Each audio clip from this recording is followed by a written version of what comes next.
बेटा बात करते हैं इस सवाल की। Wire A and B as shown in the figure are made up of same material. भाई दोनों का मटेरियल सेम है। अगर बेटा दोनों का मटेरियल सेम है यानी कि दोनों का यंग्स मॉडुलस जो होगा वो सेम होगा। Radius of R A and R B दिया हुआ है दोनों वायर का।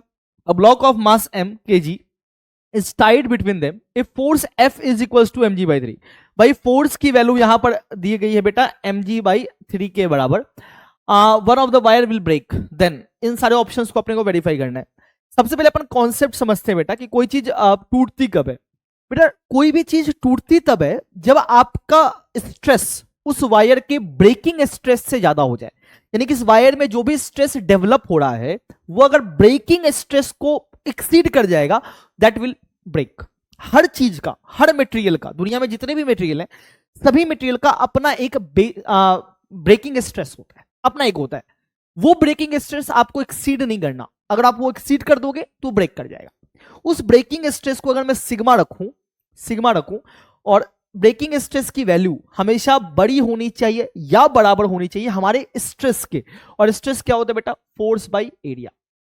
यही कॉन्सेप्ट यहां पे लगने वाला है कि अगर आप चाहते हो कि कोई चीज ब्रेक ना करे तो आपका जो स्ट्रेस है वो हमेशा ब्रेकिंग स्ट्रेस से कम या बराबर होना चाहिए। ठीक है, अब मैं इस सवाल की बात करता हूं। भाई अपने सवाल में एक फोर्स हम लगा रहे हैं mg/3। तो सबसे पहले मेरे दिमाग में यही आता है कि इस वायर में, जो बी वाला वायर है, इसमें जो टेंशन की वैल्यू होगी वो F यानी कि mg/3 के बराबर होगी।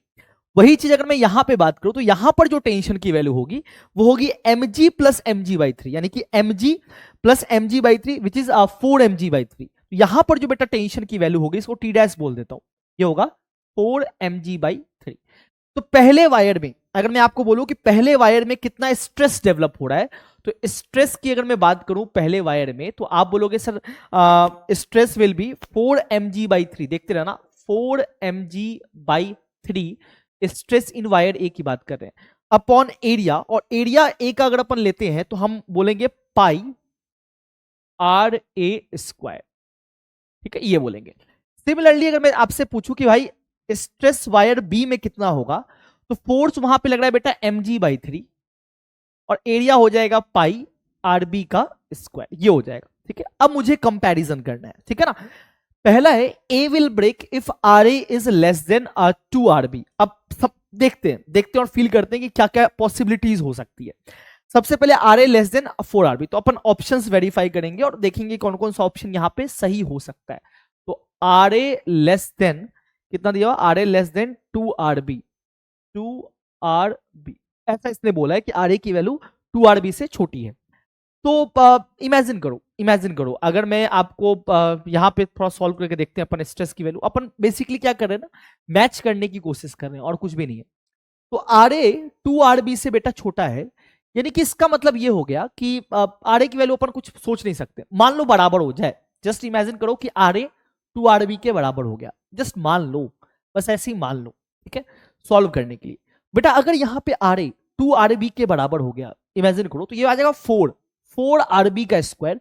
4 से 4 कट जाएगा तो बेटा सेम टू सेम ये टर्म यहां पे आ जाएगा। यस और no, same to same term ये वाला रिपीट हो जाएगा। सोचो ना, मैं लेस की बात नहीं कर रहा हूं, मैं तुमसे क्या बोल रहा हूं कि सपोज कर लो, मान लो कि बेटा आर ए जो है वो 2 आर बी के बराबर है, ऐसा तुम मान लो।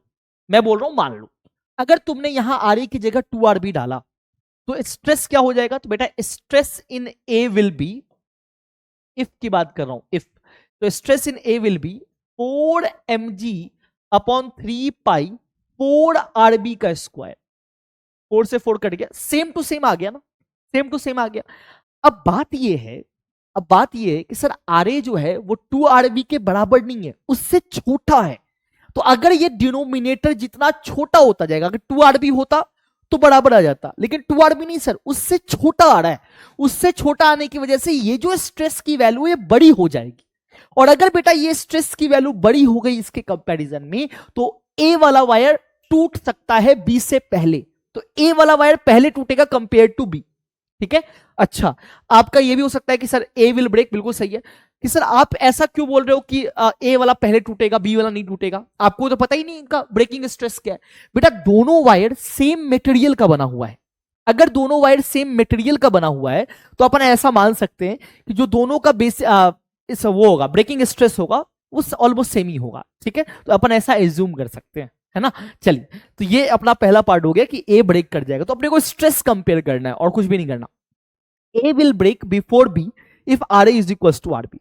अब मान लीजिए सर कि आर ए आर बी के बराबर है। अगर आर ए आर बी के बराबर है तो यहां पे जो स्ट्रेस की वैल्यू है वो ज्यादा है, 4 गुना है इसके, तो ऑब्वियस सी बात है ए टूटेगा। सिंपल है, लॉजिकल है बेटा। तो कहां गया, सॉरी, तो ए विल ब्रेक, ठीक है। चलिए, आइदर ए और B will break if R A is equal to 2RB। अभी अपन ने बात किया था कि अगर आर ए की वैल्यू 2RB के बराबर आती है, तो अगर आर ए की वैल्यू 2RB के बराबर आती है तो ये दोनों टर्म बेटा सेम हो जाएंगे। और अगर ये दोनों टर्म सेम हो जाएंगे तो हम बता नहीं पाएंगे कि इनमें से कौन सा ब्रेक कर सकता है, हम नहीं बता सकते, ठीक है। तो अगर ये दोनों सेम हो जाएंगे तो दोनों में से कोई भी ब्रेक कर सकता है, इसलिए option C will be correct. Either A or B will break if RA is equals to 2RB. The length of A and B must be known to decide which will break.